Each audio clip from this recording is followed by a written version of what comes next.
It's the 5 steps to creating epic ads at home or anywhere, because that's like the absolute joy of product video, is that you can do this pretty much anywhere. Now, I don't like wasting time. My style is to cut the fluff and just get right into it. So I just want to get into it. We're not going to do intros and stuff like that right now.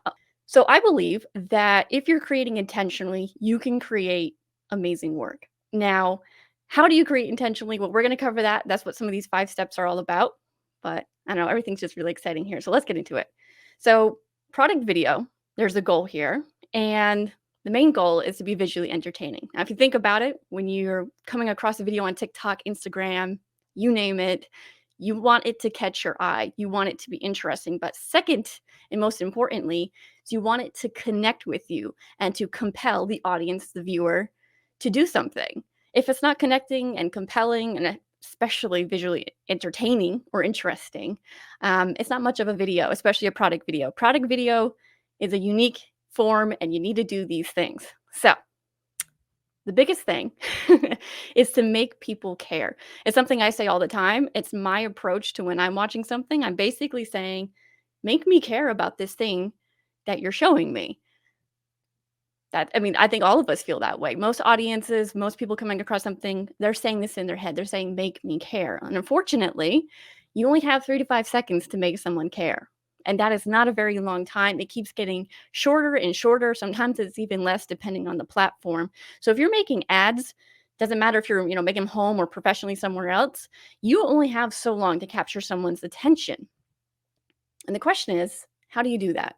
How do you make someone care in the very short amount of time that you have? Now, most people are going to tell you it's a secret, and the truth is, it is not a secret. Okay. I know it's like, ooh, secrets. Well, that's why I didn't say there were secrets here, because truly there are no secrets. This is something possible. And this is what it looks like. All right. And you might be wondering, well, that's really basic, Heather. And you're right, it is basic. Those are the 5 senses for the human being, I guess you could say. So that's sight, smell, taste, sound, and touch. The 5 senses for a human.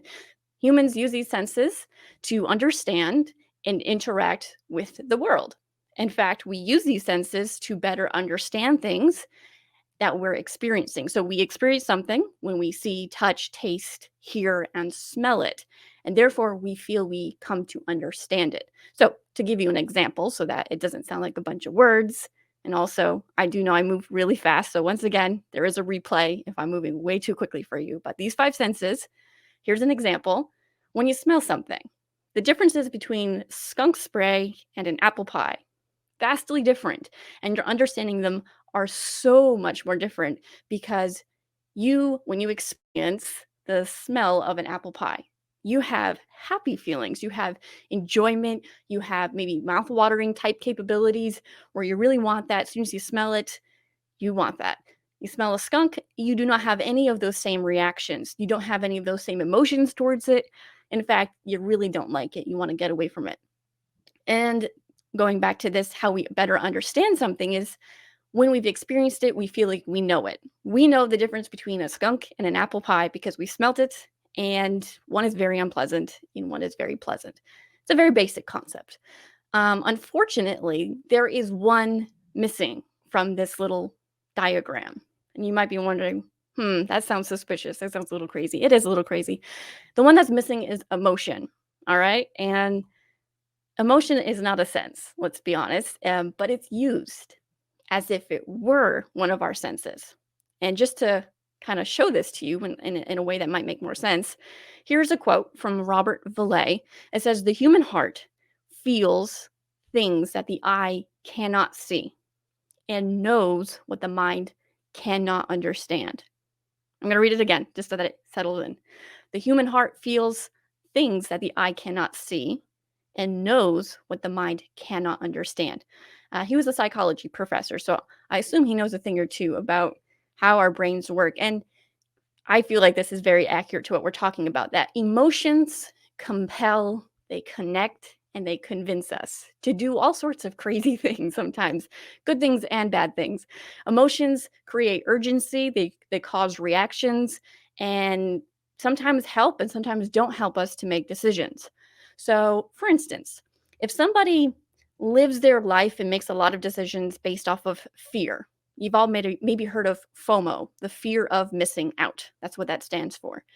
When someone has that fear of missing out on something, whether it's a big sale, whether it's hanging out with friends, or whatever it is, their emotions, when it's based in fear, are going to make them do something. Or, for a better example, someone starts yelling at you. Maybe you have a disagreement over something, they're screaming at you and saying maybe angry things at you. I'm pretty sure your emotions are going to flare up and you're going to react to that. All right? Emotions have that power over us to react and make decisions and cause a lot of urgency. Now, another way that emotions are working are to connect the dots for us. So we receive all this information from our five senses. When we see something, smell something, hear it, touch it, and I might have forgot the fifth one. But anyway, when we receive all this information, we still aren't solid on making our decisions, unfortunately. We use emotions to help us navigate that, connect some of the dots from things that we've experienced and understand to help us make decisions. All right? So, emotions are very important, and emotion drives each of the five steps to creating epic ads that I'm about to share with you. So, it's really important that we understand emotion is the undercurrent, and I'm going to show you how it's connected into each of these steps to really level up your epic ads that you can create from home and start doing this. All right? So, step one effective pre production. And this is probably something most people consider really boring, myself included. All right? Pre production sounds really boring because it sounds like a lot of work. It sounds like you've got to, sit there and write a lot of things out and figure things out. But it's an important step. And let me show you how that is. So, good planning when it comes to pre production is going to have effective results.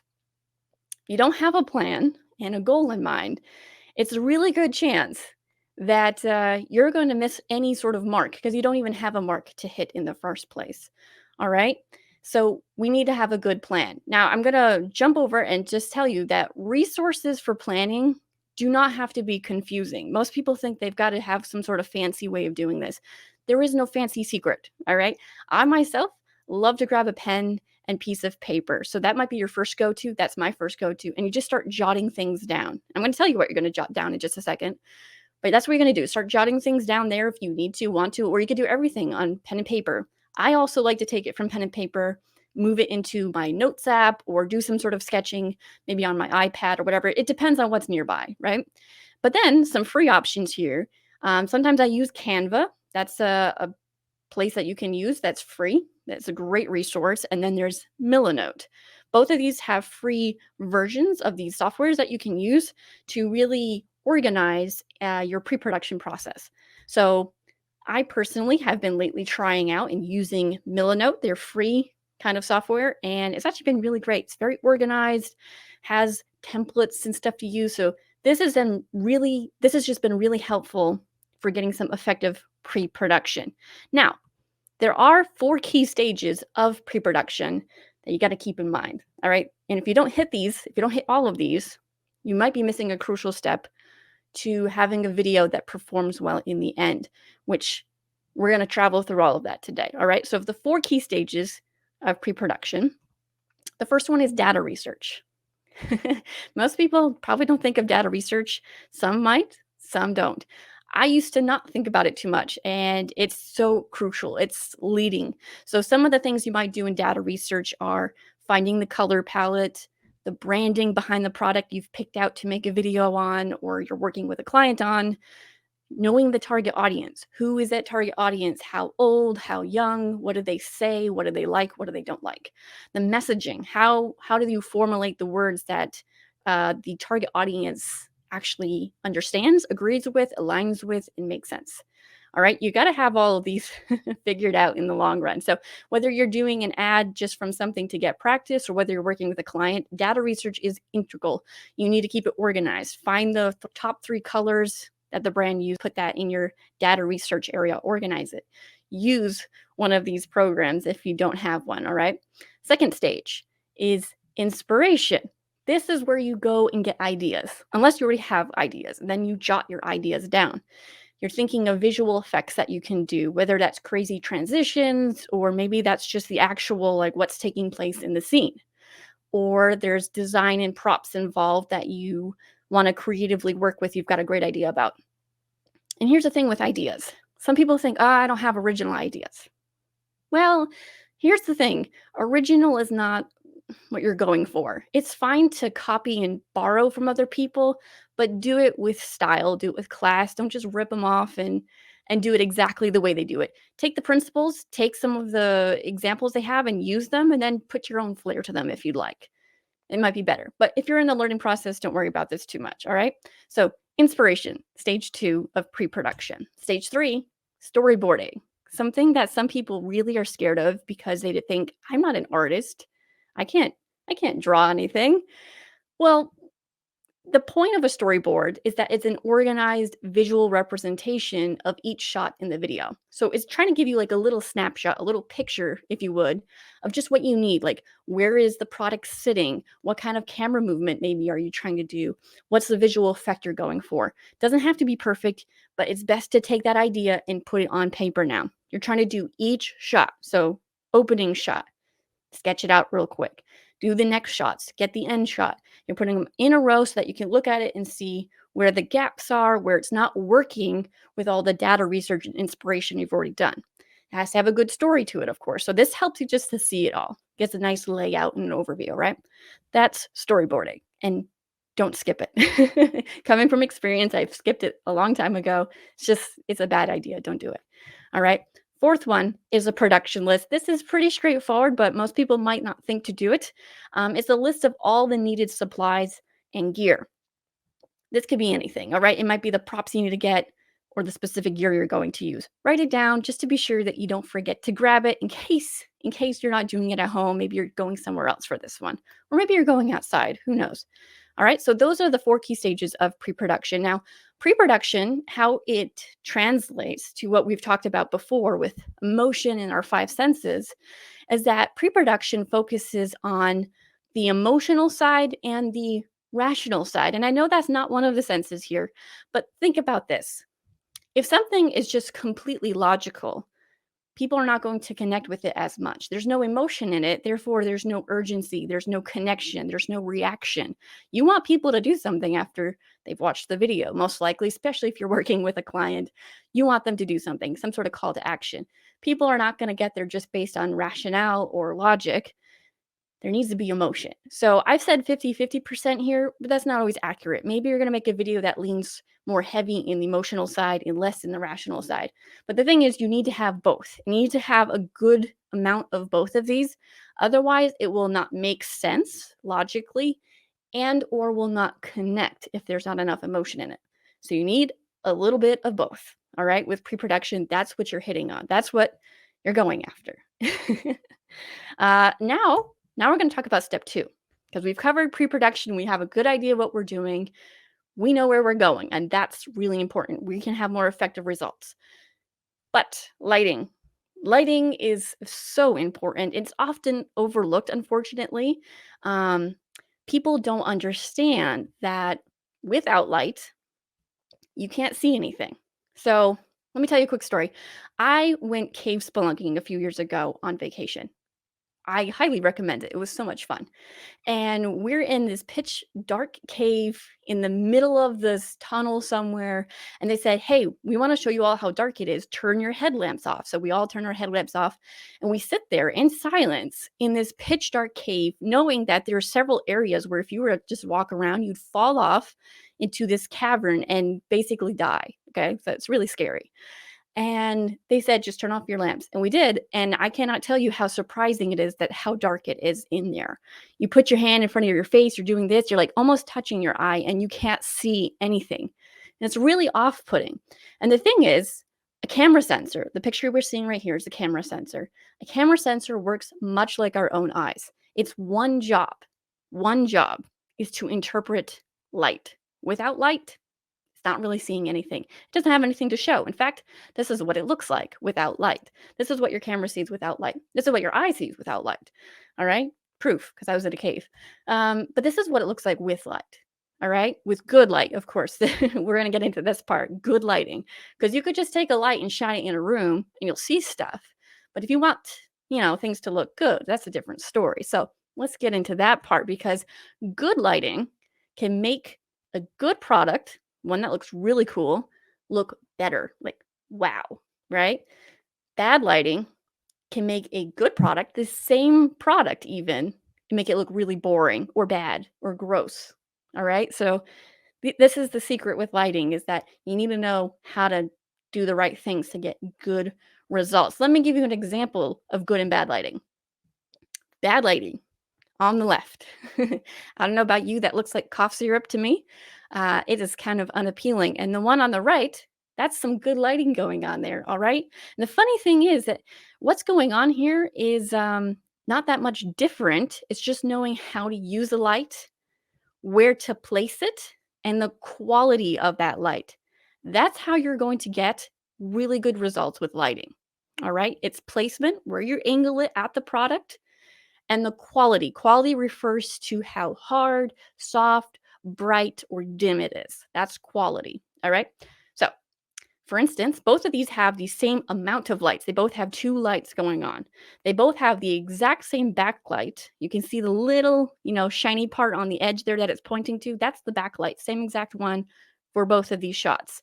But their key light, is the main light lighting the source.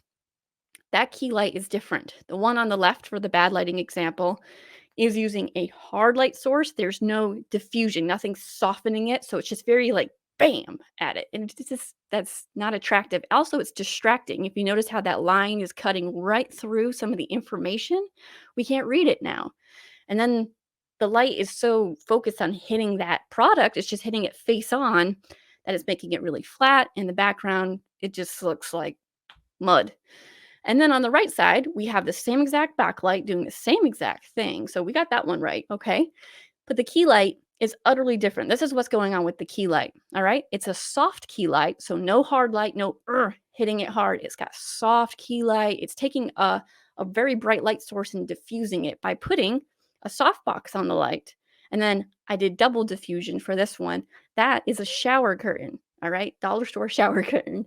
You can do a lot with cheap stuff, by the way, and that's putting even more diffusion before the light hits the product, so it's really soft. It looks beautiful. All right, and then the hard backlight for both of these was, you can see it right there.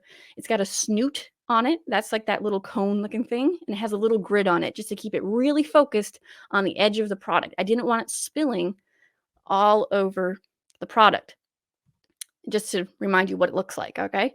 So they both have the same backlight, but totally different key lights. In fact, key light makes the biggest difference here, as you can tell. Now, something about lighting. Lighting, its job, I guess you could say, or one of its really cool qualities is that it's contrasting. It's creating contrasts. Contrasts are great. They can be really big contrast or really, just subtle contrast. So bright versus dark, warm versus cool light, soft light, which we've just showed the example of, versus hard light. All right. Flat lighting, where you just shine the light straight face onto the product, which sometimes is good, sometimes is bad. And then there's depth lighting, where instead of facing the light, you turn the light and bring it to the side. You get some shadows. That's what's happening on my face right here. You can see some shadows on this side, and then highlights are here. It's creating depth. Then you could do high and low contrast. So you could have, the shadows be like ultra black. That's high contrast. And then low contrast would be this kind of soft effect that we got going on my face here. If we're going to use this light for an example, it's creating a soft effect. It's not as harsh. All right. So that's what lighting is accomplishing. And effective lighting, or I should say purposeful lighting, is really focusing on giving the audience the experience of sight, obviously, so they can see it, but also touch. And this might confuse people. You might be like, they can't use their touch senses at all if they're watching the video. While that might sound bizarre to put here, it's actually something people can do. It's that the visual interest, seeing it is giving them visual interest. They're entertained by it. And how they can touch it with lighting. Lighting causes dimension. It lets us know, well, where does that fall in 3D space? It gives us a 3D depth and understanding of the product.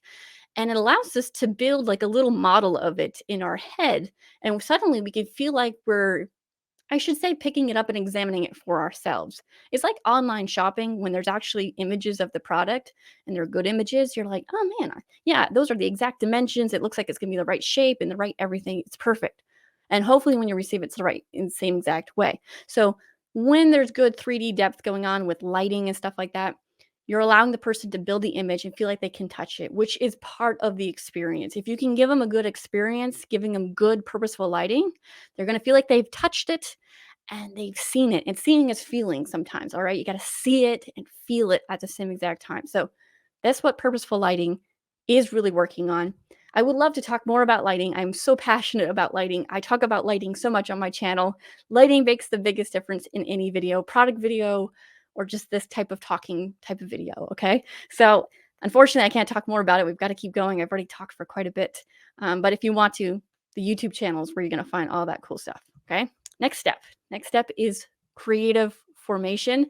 This one might sound like, oh, that could be fun or boring. Well, there's a lot that goes into the creative formation. Some people would just call this production. It is production, but this is like the fine points of production. So, what's involved in creative formation is composition, camera movement, product movement, moving the product in the frame, camera angle, and the lens choice that you use.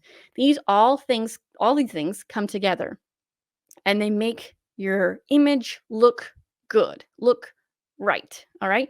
Now, we don't have time to hit all of these. I would love to. Obviously, I do in the paid course, but we're going to hit on composition today.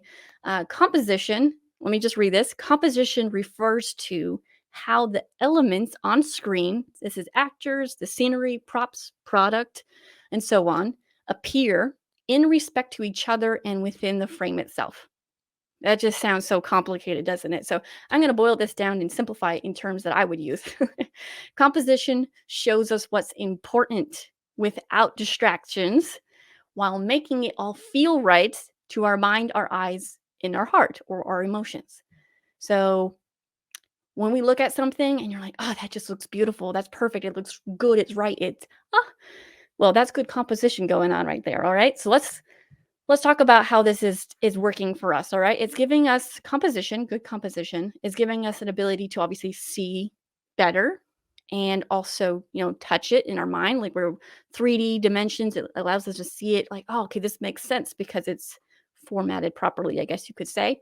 But it allows us to feel it, like I said just now, where if it all feels right, good composition, when it feels right, that's going to make sense in so many more areas than just to our eyes and our mind. It's going to feel good here in the heart. All right. So that's where the five senses and emotion is working for creative formation. Now, one of the ways for composition, how we get really good at it, I guess you could say, is the rule of thirds. And this is the most known or most common rule of composition. You might have heard of it. The rule of thirds, it's a compositional guideline, I guess you could say. So it's not necessarily a rule, but we call it a rule. And it breaks your image down using this little grid that you see on screen here. These are horizontal and vertical lines creating thirds in the image. All right. And according to the rule, by positioning some of your elements or in this case our product along one of the vertical or horizontal lines, you'll end up with better composition. And these dots, you see those little yellow dots right there? Those represent what people would call a power point, like a little area of power, where if you place a specific part or point of interest onto these little dots, you'll draw more attention to it. I know. Sounds interesting, doesn't it? So here's something that you need to know about the rule of thirds. We're going to show a bunch of examples here in just 1 second, but here's something you need to know about any rule of composition. This is just one of them. This is the most common one, is that rules can be broken, and you need to know when or how to break them and what to do when you break them. So I'm going to show you that so that you can understand it, because seeing is feeling and understanding and knowing. All right. We're going to get into this. So look at this shot. First of all, beautiful. Love it. And we have the rule of thirds put over it. In fact, you can get the rule of thirds on your camera, or if you have an external monitor to see your video feed through, you could put one on there just so you can do this when you're live shooting. This is one way you can use the rule of thirds, is not to place the product on one of the lines, but to use it to center your product in the middle of the frame. Now, this is super common. You've probably seen this everywhere, where people just take the product, plop it right in the middle, and they go, bam, here's my shot. Actually, correction, a lot of people will put it on a spinny table. I'm sure you've seen this. They put on a spinny table the product in the center. That's the shot. Isn't it amazing? And they do it from like 10 different angles. Unfortunately, that's not very creative, not very connective, and not very interesting. It's not bad to do this, but in this image, as you can see, the product looks really small and insignificant. Look at all that space around it. It's called negative space, and there's too much of it, honestly. It makes it feel really, I don't know, tiny and insignificant. But like if we just move the product, that's all we got to do, move it forward closer to the camera. Suddenly, we are showing that this product is important. It's very important. We stuck it right in the middle, even using our guides to know it's dead center, and it's big, so to speak, but it's not taking up the whole frame. Here's the important thing to keep in mind. You see that little bit of space at the top of the cap and underneath the product in the frame? There's a little bit of space. That's good to have. Use of negative space is good, but too much of it is maybe distracting, all right? It's not a bad idea to do this, but you need to know why you're doing this, why you have all that negative space. Have a reason for it, all right? So being closer and being centered using the rule of thirds. But if we're following the rule of thirds, this is what the rule of thirds is going to do. They say, put it on one of the vertical lines. And if you line it up on the vertical and horizontal PowerPoint spots, well, you're going to have a really good composition. I don't know about you, but this does not look very good. It looks fine, don't get me wrong. It's a fine image, it's well lit and all that stuff, but it's very distracting having all of that extra space on the left side. It makes us go, why is that space there? And we end up looking at that background very closely and go, well, is there something there we're supposed to see? Are we missing something?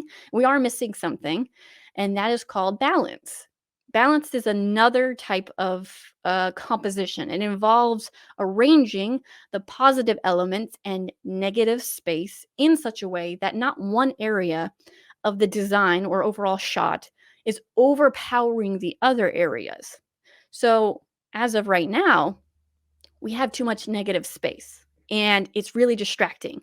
And just to be very clear, the moment you distract the audience for even a second, you lose them. They click off, they stop watching, they scroll past. All right. So this could be really detrimental. You've got to understand product videos are 5, 10, maybe 30 seconds sometimes.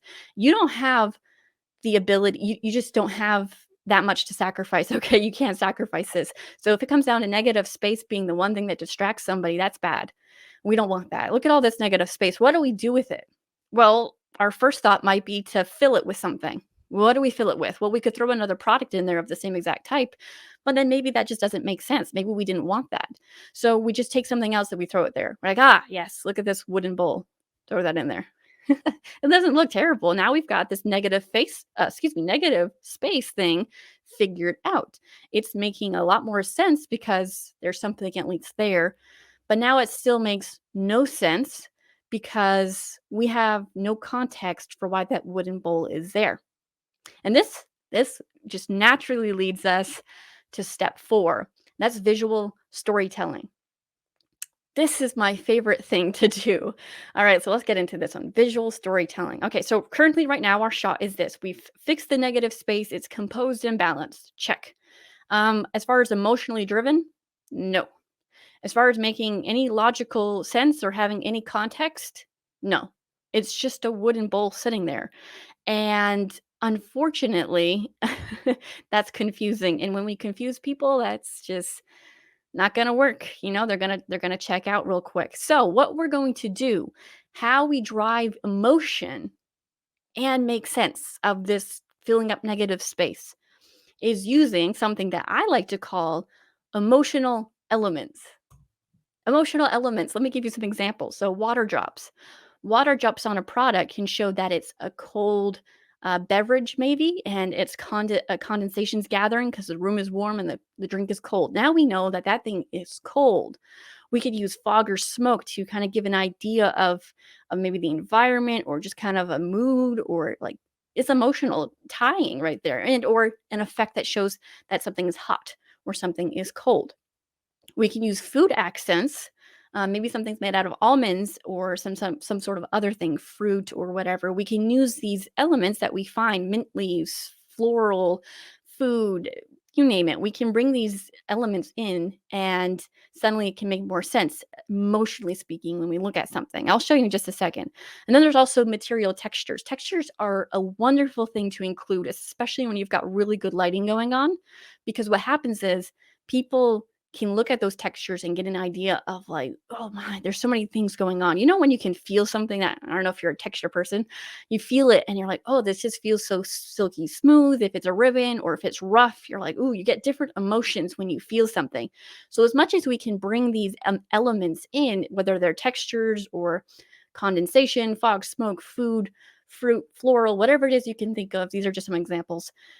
It can make a lot more sense of something because the emotional elements, how they're relating to the senses and emotion, is trying to connect people to their taste buds and to their sense of smell. And these two things are going to make you feel a lot of emotions. I don't know if you've ever seen a video or whatever where maybe they're showing somebody reacting to like a super sour ball or a lemon or something like that. And they kind of like make this face, and you're like, oh my gosh, I could just imagine it. And your mouth starts watering. Or some people are really good where they smell something when they see it, or they smell it when they smell it. You walk by a bakery. I guarantee that you're probably like most people. If you smell cinnamon buns, fresh cinnamon rolls come out of the oven from that bakery and they're just wafting out. You might not have been hungry, but suddenly you're like, I just really want cinnamon rolls or cinnamons like apple pie. Like we talked about apple pie already. Okay.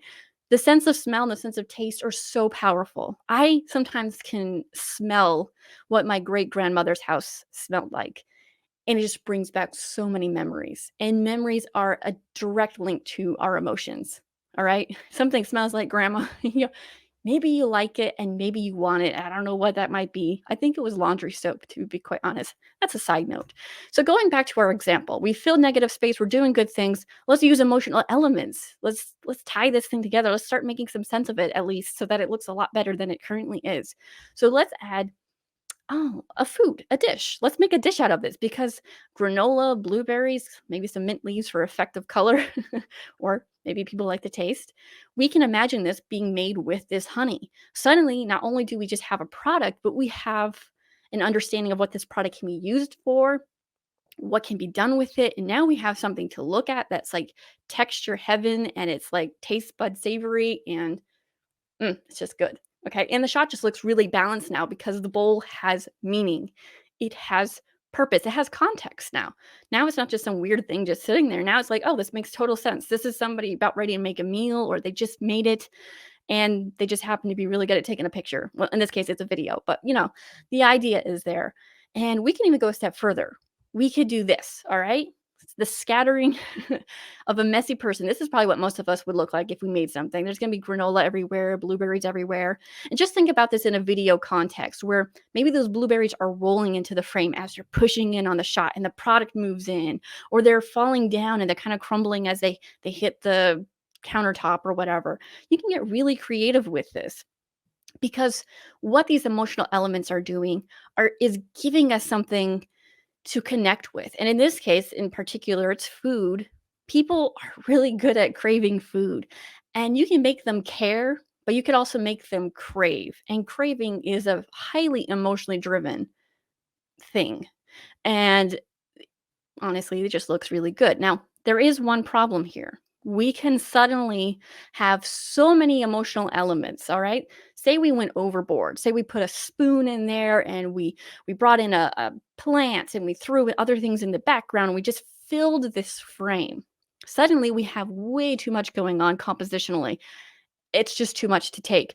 Visually, we don't know what we're looking at anymore. Suddenly we've lost our perspective. Maybe we're not talking about honey anymore. Maybe we're talking about just someone's messy kitchen. Even if it's good lighting or even if it's good composition, it's still just too much. So something to remember is that you want these emotional elements, but more is not better. Less is sometimes more in this case. You don't want to take the focus off of the product. The emotional elements are there to help, to connect, and to help people see, better understand it, and feel it emotionally.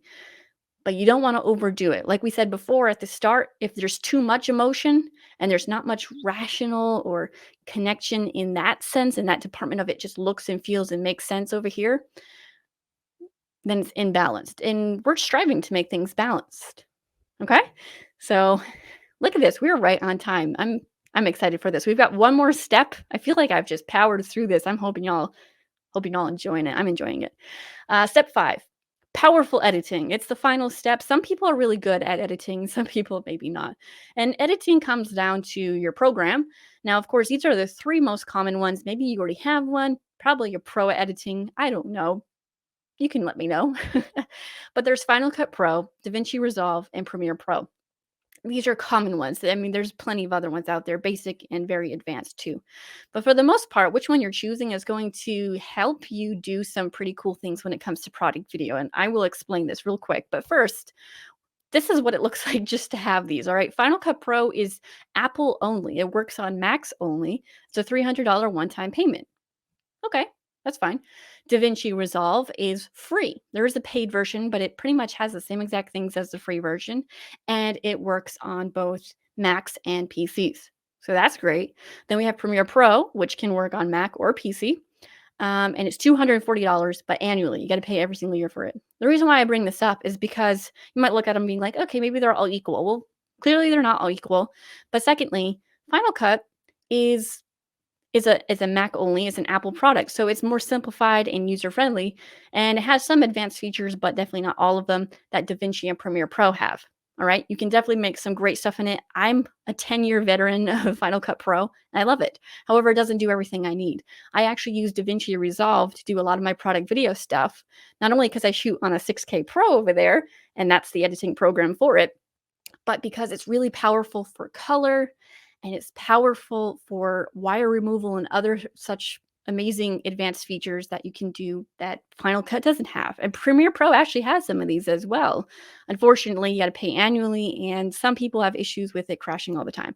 So the only reason why I bring this up is that if you're going to take this next and final and most important step, it's important to know what you're getting into and which one you're going with. All right. So just so you know, those are the 2 I use. I try to stay away from Premiere. Um, but what's going into an edit? So you've got your program picked out. Maybe you're become a veteran at it. Maybe you're just new. But what goes into it is color correction, color grading, visual effects. So that's like light leaks or transitions and stuff that you're doing, music and sound design. These are the main things you're going to do in an edit. There may or may not be more. It just depends on what type of work you're working with. Product video has all of these involved. And unfortunately, I cannot dive into all of these because we are going to miss out on our Q&A in just a minute. So I want to make sure we get to questions that you all have been putting in here. So hang tight. But what I'm going to cover really quickly is just how this is connecting to our 5 senses, and to the emotions that we have.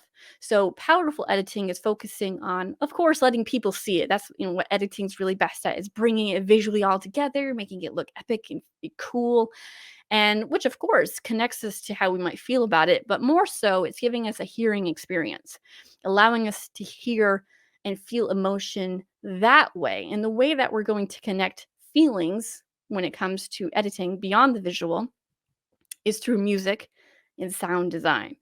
All right. So most people think to add music, there's plenty of places you can go to get music free and or you pay for it, which never ever plagiarize. Okay. But the power behind adding music and sound design is this: music is evoking emotions. All right. Sound design is immersing the audience. So music, there's genres to choose from. All right. Different genres have totally different emotional feelings to it. Some are happy, some are more thoughtful, some are moody, epic feelings, cinematic. They're like things that you're just going to feel totally different on. There's beats per minute, or just how fast something moves, the speed, or just the overall mood and context, the instruments they use, if there's lyrics or no lyrics. Music is going to bring a really big emotional tie and pull to whatever it is you're telling. It's basically telling somebody how to feel about what you're showing them. And then there's sound design. Sound design is often overlooked. And it's actually very, very important in product video specifically because sound design is immersing them, yes, but let me give you an example, okay? There's plenty of people out there who are car nerds, all right? They're really into different types of vehicles, and when they hear an engine start up for whatever vehicle it might be, they can tell you exactly the year, the model, the everything about it just because they know how the engine sounds. It is connecting with them. They know. They understand now. They're feeling whatever it is that they feel when they hear that particular engine. And the same thing goes with any sound design you can add. It's allowing the person to not only be immersed in what you're showing them, but to connect them to it. They go, "Oh, I know that sound," or "Ooh, this one's interesting. I don't know what that was." Let me give you some examples of sound design, all right? So here on the left, we have a bag of chips. Some of the sound design that we can put in the edit. So sound effects, if you want to call it that. Technically, it's sound design. You record them or you go find them from some site. For chips, you might get the crackling of the plastic bag, the snapping of a chip, maybe it breaks while, that's something you're doing your video, or the crunch, someone biting it. All right. These are all sounds that when they're there, it immerses us. It just feels right. When they're not there, feels like something's missing. It doesn't matter if you have the best music in the world. Without the sound effect, without sound design, it's lost. It just doesn't connect as well. Same thing for the one on the right. It's chocolate milk. So we could do pouring liquid, you could do the glass being set down, or maybe if the cap makes a noise, or you can have it make a noise. Sometimes something doesn't actually make a noise in real life, but we want it to have like a sound. So you know how whoosh effects for transitions are very popular?